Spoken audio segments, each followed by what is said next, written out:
Welcome, ladies and gentlemen, to the Snake Pit Podcast, your one and only stop for all things entertainment, all things homegrown.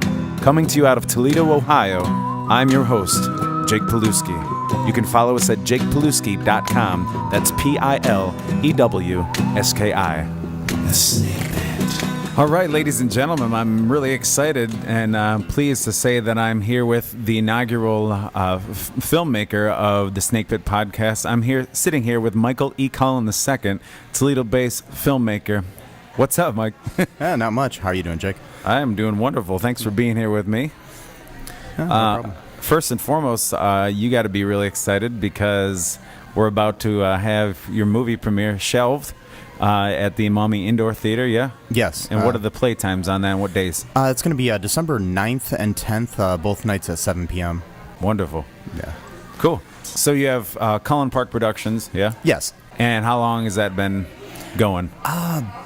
Roughly about five or so years, I think. That's when I started. I had a different company before that. I decided to change the name to Cullen Park. A friend of mine said because of the whole Twilight thing and my last name being the same as the stupid vampires on there, that I should do something with that. But Cullen Productions didn't sound right, and then I decided to name it Cullen Park based on Cullen Park in Point Place. Point Place, yeah. Which is named after my great-grandfather, whose name is Edward Cullen, like the vampire.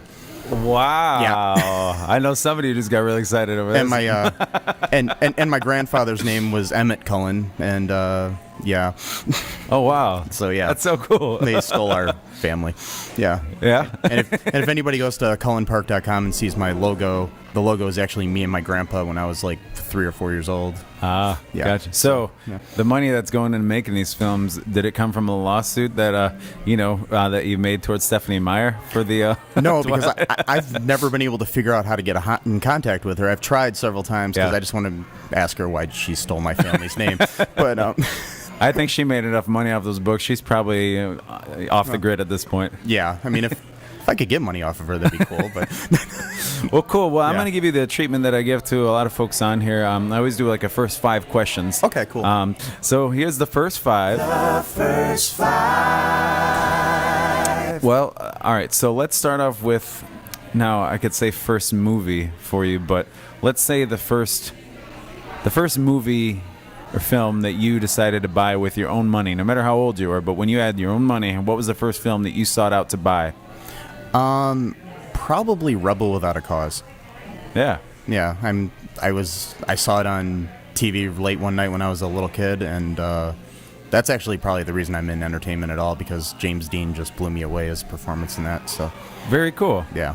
I wouldn't have guessed that right off the bat. I mean, you can't judge a book by its cover, but you have typically, and you and I had this conversation recently, how you tend to resonate to the horror genre, even though you have many ideas. It seems to be the easy one to go to locally. I mean, and a lot of people write them. I've personally never. I mean, I've written a couple horror films, but I've not written like a horror feature or anything yet. So, yeah, but I don't know. Got other genres coming up, so. Cool. Yeah. Oh, well, yeah, we'll tap into that. Yeah. So, okay. Mm-hmm. Rebel Without a Cause. So then what was your first film experience as far as like going to the theater and actually being awed? As far as you can remember, I mean, obviously we were dragged to movies as kids, but I mean, what was the first one we were in awe of in a theater? Well, I remember the first movie I went to in the theater was E.T.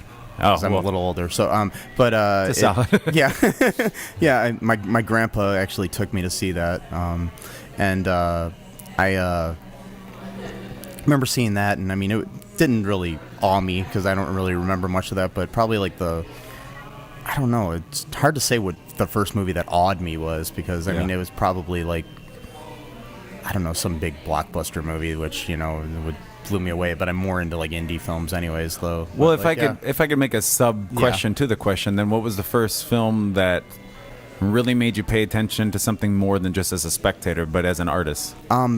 Probably like years ago, I'd say American Beauty was like, I mean, that's more of a mainstream, but that's still good though. The cinematography in that movie is just beautiful. That's what blew me away on that movie. But then I also really liked, there was a movie called The Red Violin years ago, and I liked the way that was told, because it's the story of a violin from when it was created back in the like 1500s or something until modern day, and you follow this through you follow the the violin through different areas of the world, and every scene that they show, it's like everybody speaks in that language, so half the movie's subtitled and everything. It's interesting.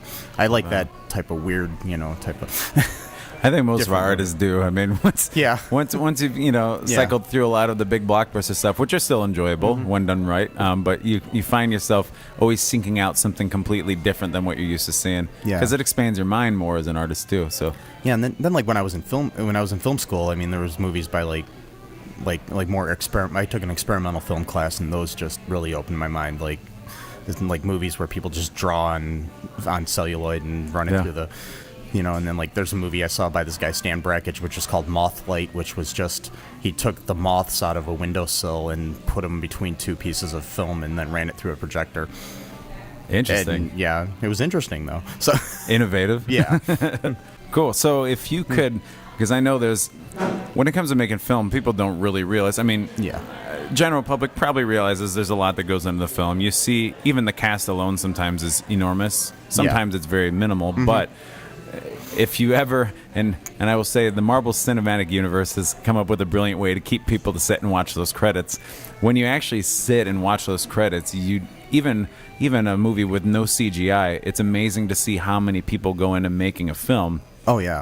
I mean, it can be minimal, and even minimal sometimes is just like this. It just feels like it goes on forever. It's quite a production itself. So the third question of the first 5 would be, what would be your dream collaboration if you, as a director or filmmaker, could collaborate with a producer or a screenwriter, or if you could collaborate even with an actor or an actress that really felt like you could bring out your work? Who would that be? You can answer each one of those, or just say, I just saw Ryan Roth out the window. Okay, anyways. I'd probably want to. I mean, I'd love to collaborate with somebody like David Fincher, but because he's like probably one of my favorite living directors. Him or, I don't know. But as far as like actors go, if I could probably work with anybody, it would be like Kevin Spacey. Cool. I just American Beauty. Yeah, that's probably why. I mean that, and it's just like his acting is just. He could play anything, I think, and he could probably just stand on screen and read the phone book for 2 hours, and I would just watch it, and it'd be entertaining. But as far as actors go, I mean, and then like maybe like screenwriters, I'd probably, and this is a weird, different direction. I'd probably want to work with like Kevin Smith. Oh, cool. Well, that's fun. He's I don't know. I think his knack for dialogue is just brilliant. Like I think he could tackle any genre, even though he's known for comedy, and make the dialogue just pop off the screen. Which I know you and I have talked before. How you're not necessarily a fan of writing dialogue. Yeah, I think that the thing is I can never write it naturally, and I almost prefer to like if I were to do something like, because you and I worked on a short film, and is just to kind of give people a guidance and then just be like go with it and come up with something, because it comes off more naturally that way, as long as you have good actors that can pull it off. I agree with you. That's. Yeah, well, and we'll get to because I did have the opportunity to work with you and on a film recently, on a horror short, and which seems to be an ever-growing popular kind of medium to put material out, is thanks to things like YouTube and the internet. Horror shorts are becoming big, and we even saw this past year the movie Lights Out got its big screen treatment from a horror short, which. Pretty solid movie, I think, but honestly, I was a bigger fan and more scared of just the short itself. When I went back and watched that, I was like, it's still terrifying. So we'll get into that. No problem. But I dig. I would love to see all this collaboration. So the Kevin Smith one really strikes me because of how different you guys seem to be, and I think that's sometimes what makes a cool collaboration. Is a clashing. The thing is, he's actually one of my heroes in a way, which is because the idea that he. Spent $27,000, which sounds like a lot of money to me now, but back when he made Clerks, that was nothing. Well, that's nothing in the film industry. In the film, but like not with video, it's a lot cheaper to make. Right. He could make Clerks today, for $20, but that's true. Yeah. Cool. Yeah. All right. Well, fourth question then. This might be interesting. What would be your most embarrassing or humbling experience as a filmmaker? trying to think. Oh well, I was the cinematographer on a local film like last year, and I also acted in it. And being the actor in it in this one scene, I had to lay down and die in the film. So I'm not going to say what film it is, so it doesn't ruin the fact that I die. I have a really small role, but still. I'm going to go look up your IMDb database and see which ones you've been in. Yeah. Well, in the scene, I had to lay on the ground for like 3 hours for this like 2-minute scene, and I had bugs crawling up my shirt and stuff like that while I was dying, and I couldn't move. And that was kind of humbling, I guess, because I'm just sitting here and I'm like, yeah, get these bugs off of me. So legitimate bugs? Yeah. What kind of bugs were crawling up your sleeve? They were just like, they're actually crawling up the bottom of my shirt. And that was scripted? No, this was just happening because I was laying down on the ground and outside, and it was like about 3 a.m. when we were shooting this or something. And you were supposed to be dead. Yeah, I'm supposed to be dying. I was like on the brink of death. And man, if you could pull it off, I think a lot of people would give you a nomination, because most people see an insect and they can't sit still. Yeah, I was just sitting there, and I don't know. I guess that's humbling. I don't know. I'm trying to think of what humbling is. I mean, a lot of things is too, like, when like embarrassing type things. It's like when people don't realize that I'm the director and don't listen to me and stuff like that. Things like that. Yeah, but I hear that happens all the time, even in Hollywood. Yeah. People, so that's cool. Yeah. I dig it. I know that's the thing. Humbling and embarrassing can be very small scale, or it could be huge. Maybe somewhere in between. And I've asked this to musician, stage performers before, which is completely different, because as a filmmaker, you don't get that instant gratification and that instant feedback. You have to wait for it to go through the editing process. You have to wait for it to go through everything before it even goes out. And once it goes out, if it's at a festival and you're showing it, then you get some of that, but it's still not while you're shooting. Whereas a musician goes on stage, and if they bomb it or they kill it, you hear it right away. You can tell if you're sucking or doing well. Yeah. I've done live theater, and so I know how that is. So it's like because I've been in some productions that just the audience doesn't get at all, and you're just sitting there. Oh, cool. Yeah. All right, we'll go with the last of the first 5 then. Mm-hmm. What pushes your buttons as a director, as a filmmaker? Whether it's I mean, it can go so many ways. Whether when you're on set or after the fact, and you're dealing with the aftermath or the reception. I mean, any which way you want to take it. What pushes your buttons? It can be positive or negative. Okay, like what? So you're thinking like what upsets me, or what? Yeah, I think that's always fun, because people like to hear that. Well, I mean, the thing is, the one thing that upsets me is the people that are on the internet that just hide behind something. They'll review a film and be like, "Oh, that sucked." No constructive criticism. No. or that was great. Right. What was great about it? I like to have more of. It just really irks me when people don't take time to write a more in-depth type of review of something. And I don't even care if it's just like, oh, that was good because I loved the cinematography. Oh, that sucked because the acting was bad.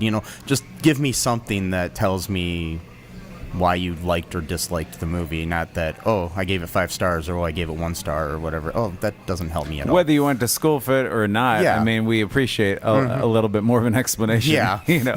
What was it about it that made it suck or made it great? Yeah, that's basically what that irks me a lot. And especially, and on the internet, especially, people are able to, that's the other thing too, is people that will go on long diatribes online because they think they know everything, and then they've never stepped foot on a film set before in their life, or whatever they're criticizing in general. Like, even when it comes to other somebody criticizing a novel or a musician or whatever, it's just you've never actually done that, right? But you feel like, oh, I can just tell you, or it's like, or even people that are like sports fans, and you'd be like, yeah.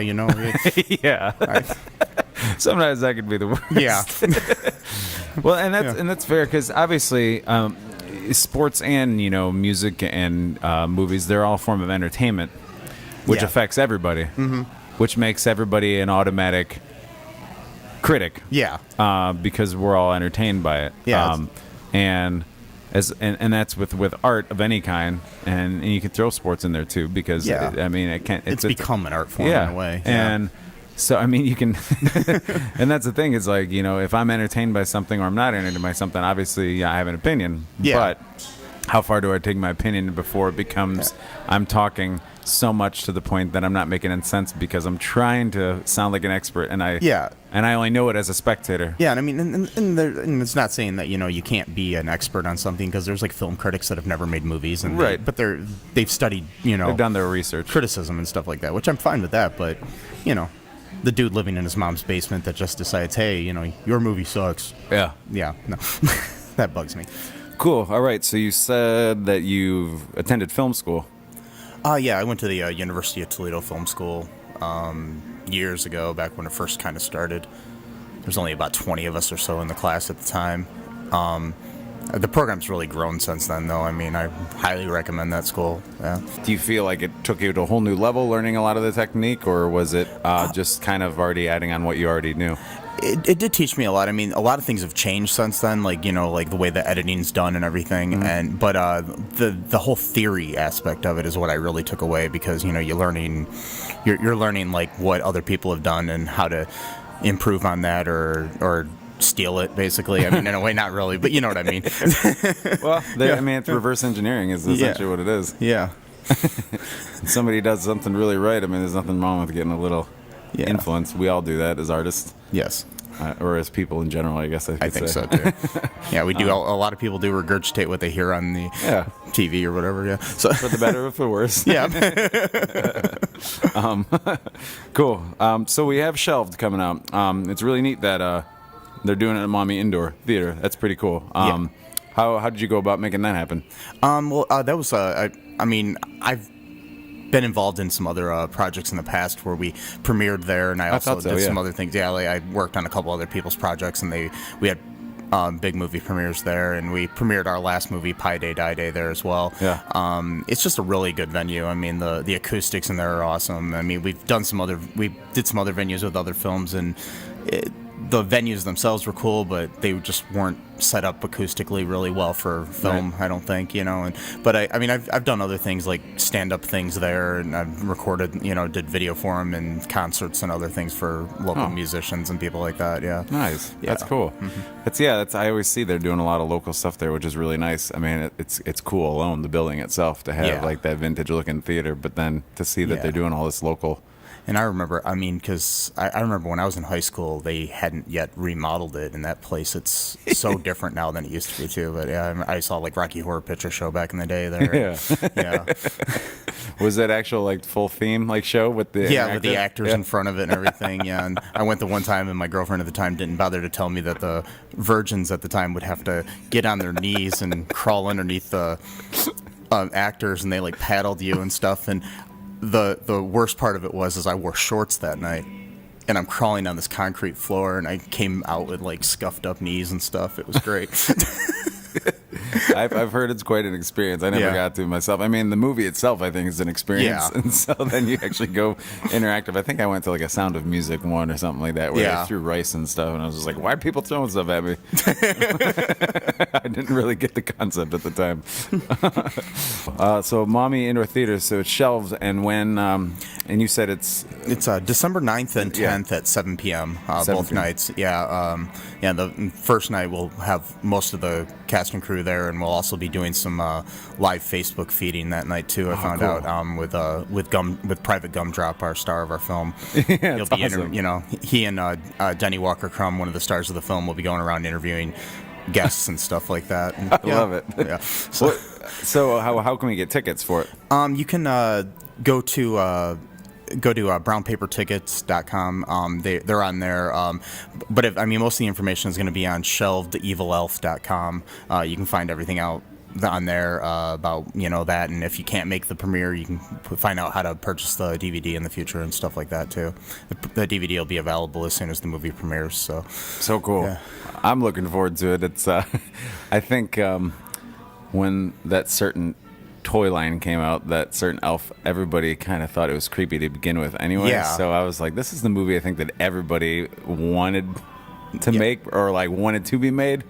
But I'm glad that's actually happening, because that's Me too. That's like when I read the screenplay, I was like, this has to be done. My friend Lindsay LaForest wrote the screenplay, and it was just. I laughed out loud literally when I read it, and it was great. And yeah, have you guys worked together before? Yeah, she wrote Pi Day Die Day. That's okay. As well. That's why I know the name. Okay. Yeah, and her and her husband Clint LaForest, they both own One Stoplight Productions out of Haskins, Ohio.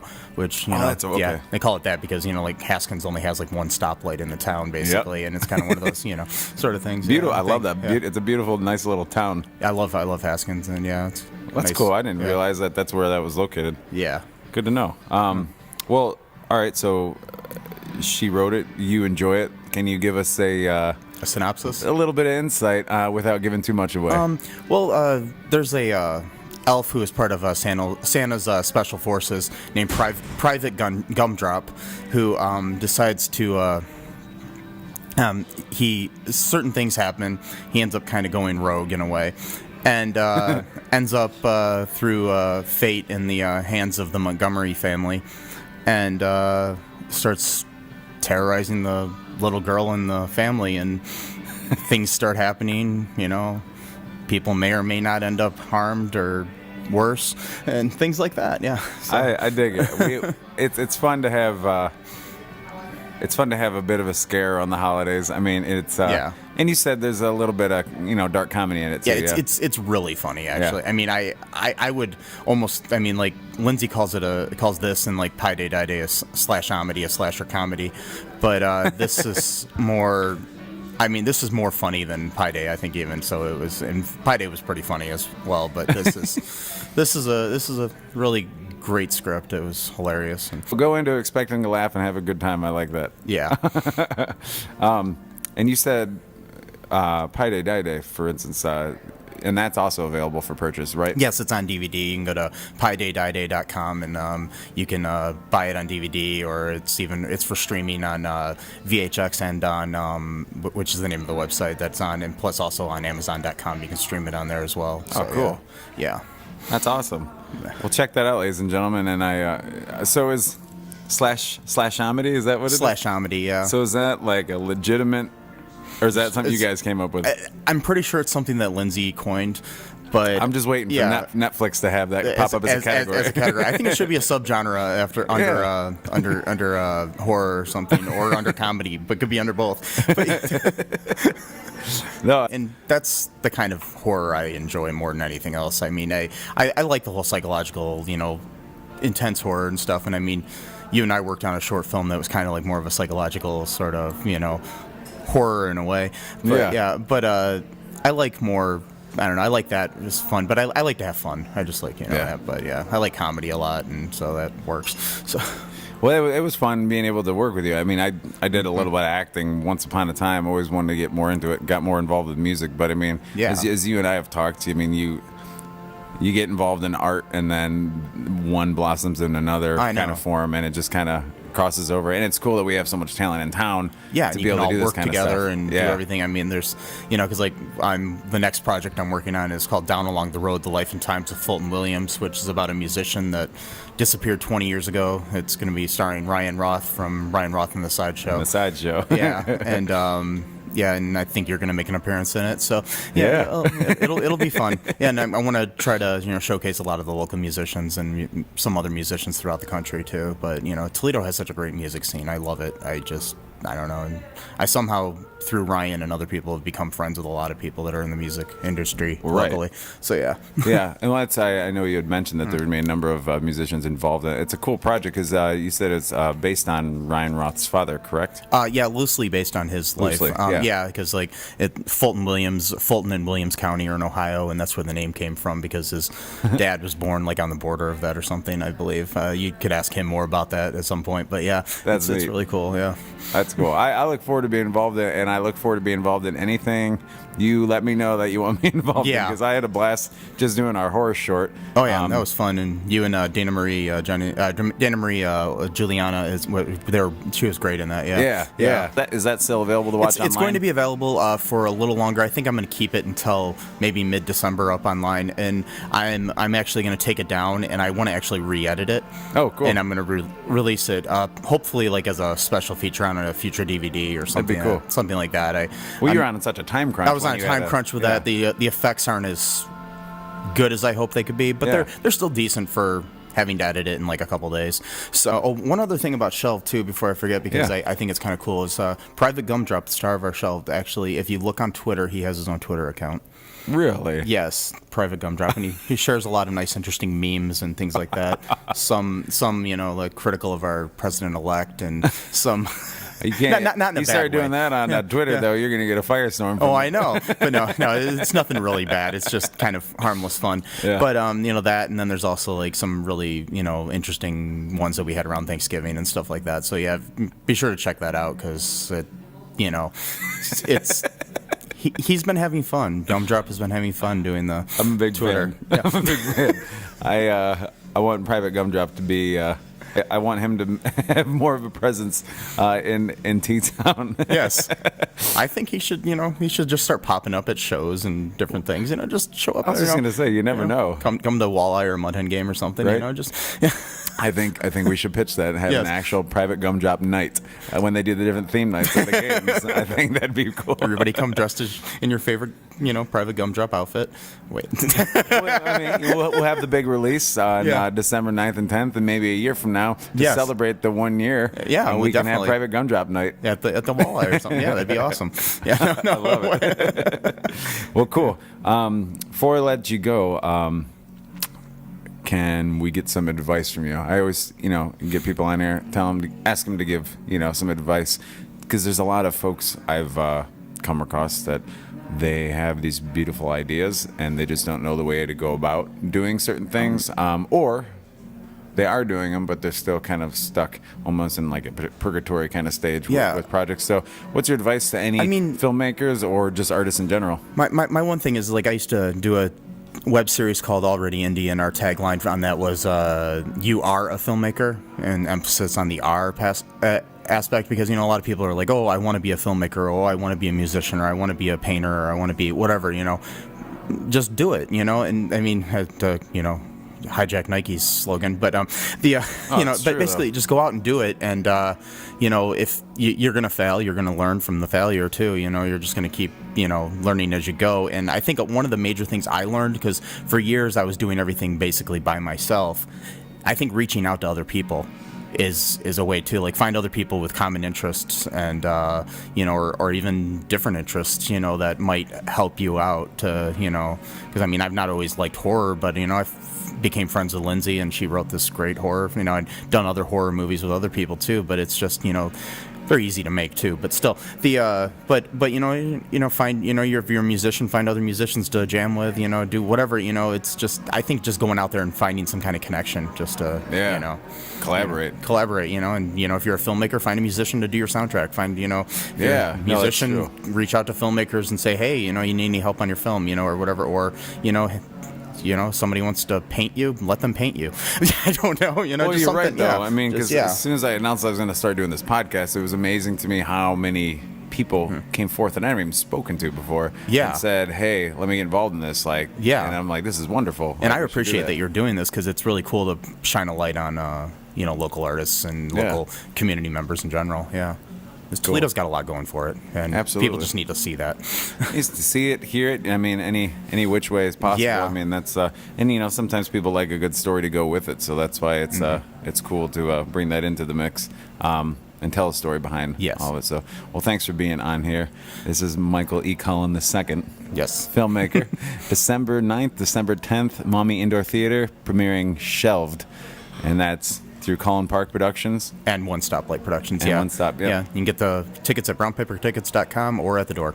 Cool, cool. Awesome. Well, thank you for being here. I look forward to seeing the movie, and that's actually my birthday weekend. Oh, nice. I might have to sneak in for a private screening since I'm gigging that night, but I will make we'll sure let that you see it somehow. Well, I'll be one of the first to order it, so trust me. Yes.